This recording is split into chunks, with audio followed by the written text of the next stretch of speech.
JEE advance 2025లో open కేటగిరీలో 33 rank, ఈడబ్ల్యూఎస్‌లో 3వ rank సాధించిన దర్శి భాష్యం విద్యార్థి సోమిశెట్టి వెంకట సాయి చక్రి సాధించింది.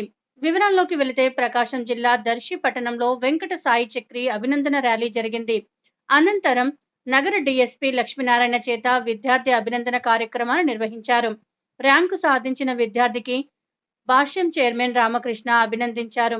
అదేవిధంగా ప్రకాశం జిల్లా జోనల్ ఇన్ఛార్జ్ శ్రీకృష్ణ, గణేష్ పాఠశాల ప్రిన్సిపల్ జగదీష్ మరియు ఉపాధ్యాయ బృందం విద్యార్థినిని అభినందించి తల్లిదండ్రులను శాలువాలతో సత్కరించారు.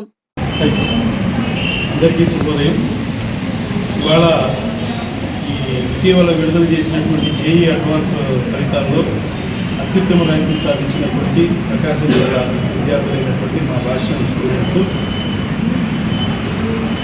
ఆల్ ఇండియా స్థాయిలో ఓపెన్ కేటగిరీలో 33వ ర్యాంకు సాధించినటువంటి చక్రి, అదేవిధంగా 15వ ర్యాంకు సాధించినటువంటి షణ్ముఖ సాయి రెడ్డి, 68వ ర్యాంకు సాధించినటువంటి అబ్దుల్ రహీం, 587వ ర్యాంకు సాధించినటువంటి సాకేత్ ఖాన్, వీళ్ళందరినీ కూడా అభినందిస్తూ అదేవిధంగా జిల్లా కలెక్టర్ గారి బ్లెస్సింగ్స్ తీసుకోవాలనే ఉద్దేశంతో ఇక్కడికి రావడం జరిగింది.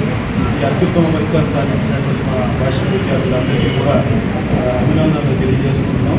ఇంతటి ఘన విజయానికి కారకమైనటువంటి భాష అధ్యాపక సిబ్బంది, అదేవిధంగా వీరికి ఎదుగుదలకి తోడ్పడినటువంటి తల్లిదండ్రులకి సందర్భంగా శుభాకాంక్షలు తెలియజేసుకుంటున్నాను.